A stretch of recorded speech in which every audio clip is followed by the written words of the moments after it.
హిందువులు నుదుటిపై బొట్టు పెట్టుకోవడాన్ని చాలా పవిత్రంగా భావిస్తారు.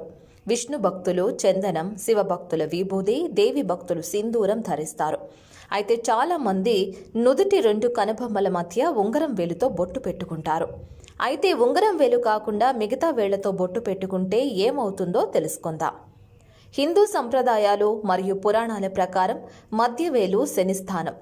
ఈయన జీవితానికి భద్రత కలిగిస్తాడు కాబట్టి మధ్యవేలితో నుదుటిపై బొట్టు పెట్టుకుంటే దీర్ఘాయుషు లభిస్తుంది. ఉంగరపు వేలు సూర్యస్థానం. అందుకే ఈ వేలుతో నుదుటిన బొట్టు పెట్టుకుంటే మనశ్శాంతి కలగడమే కాకుండా నుదుటిపై ఉండే ఆజ్ఞా చక్రం ఉత్తేజితమై మనిషి మేధస్సును మేల్కొల్పడానికి సహాయపడుతుంది. అందుకే దేవుడికి ఈ వేలుతో తిలకధారణ చేస్తారు.